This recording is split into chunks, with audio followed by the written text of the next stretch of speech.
I had the privilege of serving as the Minister for Security in Kenya for 5 years. And I understand the security sector in this country like the back of my hand. I can tell from what we are seeing that we are actually losing the country to anarchy and we are sliding to chaos. I mean, people may not admit this and so on, but I want to discharge that responsibility by saying this openly and sincerely to you. We are losing the country. We are sliding to chaos as a country. And our leaders, when we say these things, we say them completely sincerely, because we have a stake, all of us, whether you're in government or in the opposition, we have a stake in the country. When things go south, we will all suffer equally. It won't matter whether you're in government or you're in the opposition. When goons close the highway in the capital city of our country at 9 o'clock in the morning and rob people blatantly, like we saw the other day. You saw what happened in Keumbu on Friday. Linda Mwananchi leaders driving. There's nothing, they all crime, just driving in your country. Because that is their country, driving in your country, along the road in your country. And they are stoned. Now, by this morning, 2 people have died as a result of that incident. And the stoning is happening right in the presence of police officers in uniform, across the road from a police station. Do you want to tell me we have a country really? Tunapoteza, we are losing our country. We are sliding to chaos. There are parts of this country, as I speak to you today, you will not go and hold a meeting if you don't pay a group of thugs 200,000 shillings, 100,000 and so on. Crime has been industrialized in our country to an extent that there are structures, who is the commander, who is the leader, and so on and so forth. Supervised by leaders, people who are in office. Because the incident that happened in Keumbu, you cannot tell me, because it's a few kilometers from Kisii town, that the county security team did not know, the county commissioner, the county commander, and the entire security team. Now, I have seen this morning, the police are acting, we will respect them because that is what they are supposed to do. But what do we tell the families that have lost 2 children senselessly in that kind of manner? Those thugs who are welding batons, brand new batons, bought for them by a local politician.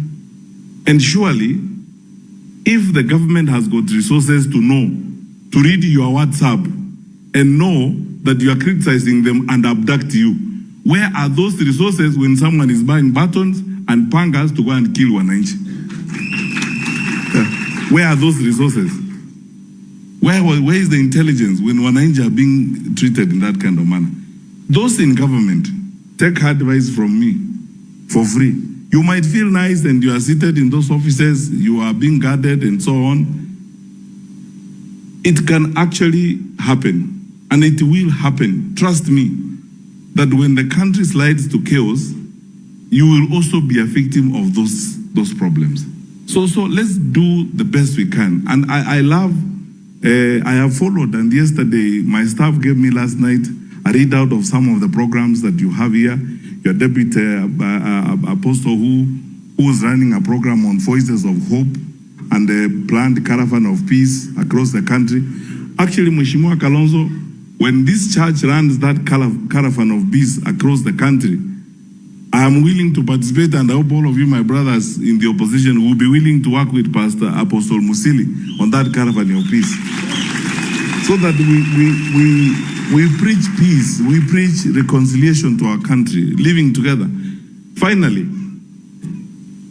and if I had more time, I would speak on this, but I just want to ask all our religious leaders, both those who are here and those who are not here in the country. You have a duty now of trying the best you can to mobilize us and call us back to humanity. Because these senseless killings you are seeing happening here, these abductions and so on, is like actually as a country, we have now entertained a cult that offers human life as sacrifices. There is no difference between those idols that we read in parts of the Bible who offered human sacrifices and how lives are being treated in the circumstances in which we are talking now. Our country has got serious problems. 2 things that concern me most in that respect: how hate has become a weapon of political mobilization. Those of us here in the opposition, if we had time to tell you the wars that we go through and the treatment that we have been receiving, even from our fellow citizens who are in government. I was in Korea for a function last week with Kibiriti, where a public institution is ordered to actually deny services to a whole village for several hours, just because I was there and I'm a leader from the opposition. You know, when you get to that kind of situation, the country is sliding to chaos and many other things which we don't want to profile and bore you with this morning. I ask you, my brothers and sisters, one, let's pray for our country and let's pull together.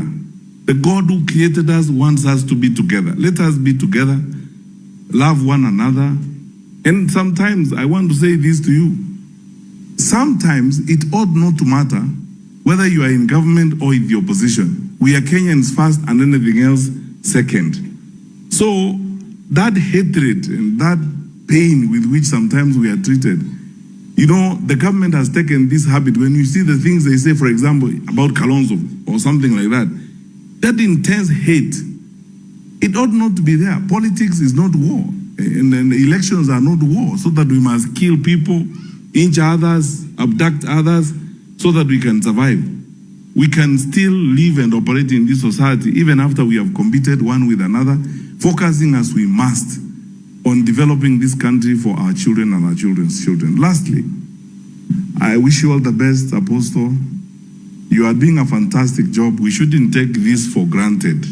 This is not just building the country. This is going far out and very, very far away from just building the country to nourishing our souls, caring for our survival, caring for our future, and caring especially for our spiritual future. May the Lord strengthen your hand for the good work ahead, and may God bless you.